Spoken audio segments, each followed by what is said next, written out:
नमस्कार, स्वागत है आपका बिहार समाचार में। तो बिहार की बड़ी खबरों पर बात करने से पहले आपसे एक छोटी सी अनुरोध, कृपया वीडियो को एक लाइक अवश्य कर दीजिएगा। आपका एक लाइक करना ही हमारी मेहनत का फल होता है। बिहार में कल यानी 5 दिसंबर को चक्का जाम। कृषि बिल के विरोध में भाकपा माले, किसान महासभा और खेग्रामस उतरेगा सड़क पर। राजद, कांग्रेस गांधी मैदान में देंगे धरना।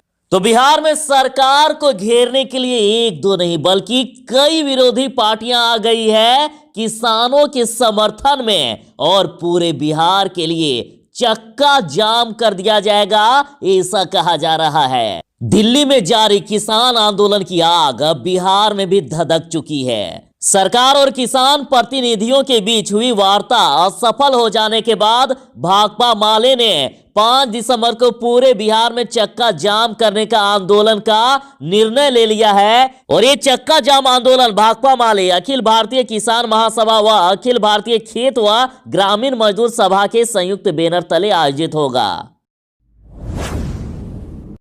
बिहार में 5 दिसंबर को चक्का जाम होगा। इसके साथ ही और भी कई अन्य घोषणाएं कर दी गई। बताया गया कि तीनों किसान विरोधी कानून को वापस लेने, प्रस्तावित बिजली बिल 2020 को वापस लेने की केंद्रीय मांगों के साथ साथ न्यूनतम समर्थन मूल्य पर बिहार में धान की खरीद अविलंब गारंटी करने, यानी धान की खरीद नहीं हो रही है तो इसके लिए भी आंदोलन होगा। 400 प्रति क्विंटल गन्ना खरीद की गारंटी आदि मांगे भी इस आंदोलन में शामिल होगा। तो 5 दिसंबर को पूरे बिहार में चक्का जाम।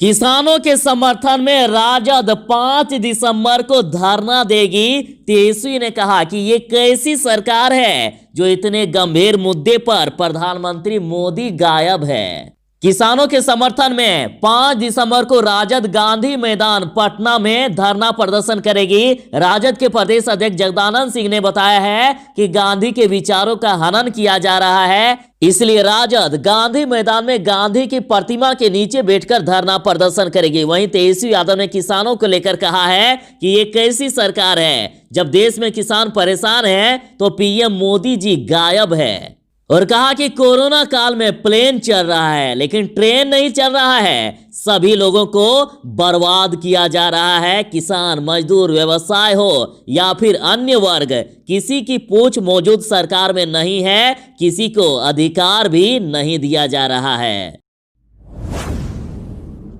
देखिए, बड़ी खबर है कि एनडीए का कॉमन मिनिमम प्रोग्राम बनाने की तैयारी है, जिसमें से जदयू के साथ निश्चय पार्ट 2 योजनाएं भी शामिल रहेगी और मुफ्त में कोरोना की दवा देने का वादा भी शामिल रह सकता है। और देखिए आखिर क्या क्या किया जा सकता है बिहार वालों के लिए। तो एक साल में 2.5 लाख स्कूली शिक्षकों की नियुक्ति होगी और आईटी हब में 5 लाख रोजगार सृजन किया जाएगा। 1 करोड़ महिलाओं को आत्मनिर्भर बनाया जाएगा। मुफ्त कोरोना वैक्सीन दी जाएगी और युवक महिलाओं को कारोबार शुरू करने के लिए सीधे तौर पर आर्थिक सहायता दी जा सकती है।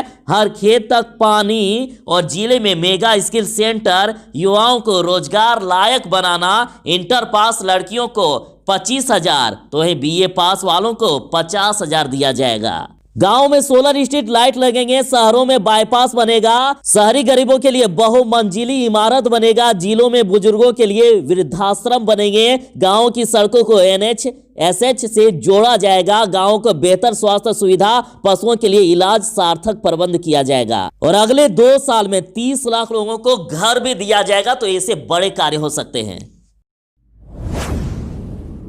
एलजेपी में जंग शुरू। लोजपा नेता ने चिराग से मांगा इस्तीफा तो प्रदेश अध्यक्ष ने दिखाया पार्टी से बाहर का रास्ता।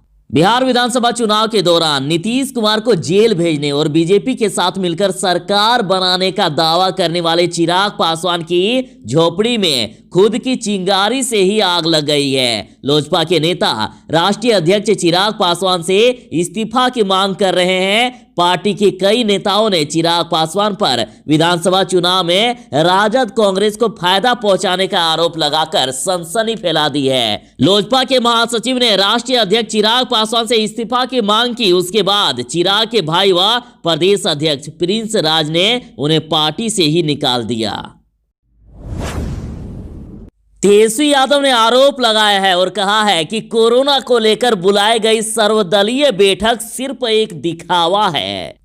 कोरोना को लेकर शुक्रवार को प्रधानमंत्री नरेंद्र मोदी द्वारा बुलाई गई सर्वदलीय बैठक में राजद को आमंत्रित नहीं किए जाने पर तेजस्वी यादव ने इस बैठक को सिर्फ एक दिखावा बताते हुए कहा कि आरजेडी बिहार की सबसे बड़ी पार्टी है, लेकिन उसे सर्वदलीय बैठक में नहीं बुलाया गया। उन्होंने कहा, इस बात से साबित होता है कि कोविड-19 की स्थिति पर चर्चा के लिए बुलाई गई यह सर्वदलीय बैठक सिर्फ एक दिखावा है।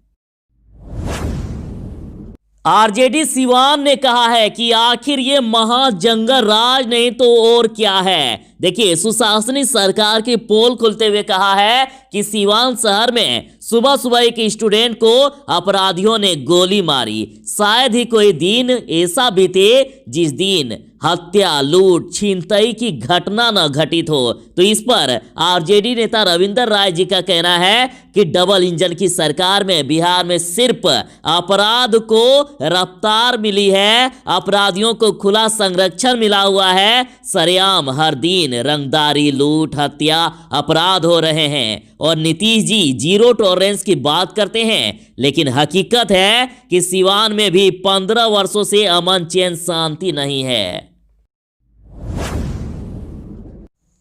लालू यादव की परेशानी बढ़ते ही जा रही है। किसके आदेश पर लालू यादव को पेइंग वार्ड से बंगले में शिफ्ट किया गया? हाईकोर्ट के सवाल से झारखंड सरकार परेशान। पेइंग वार्ड से रिम्स के डायरेक्टर बंगला और फिर वहां से पेइंग वार्ड में शिफ्ट करने के मामले में झारखंड हाईकोर्ट ने राज्य सरकार से सवाल पूछा है। हाईकोर्ट तल्ख लफ्जे में पूछा है कि किसके निर्णय से लालू यादव को इधर उधर शिफ्ट किया जा रहा है। कहा कि एक कैदी से लोग बड़े आसानी से मिलते हैं, इसके लिए आखिर कौन जिम्मेदार है। और मामले की अगली सुनवाई आगामी 18 दिसंबर 2020 को निर्धारित की गई है।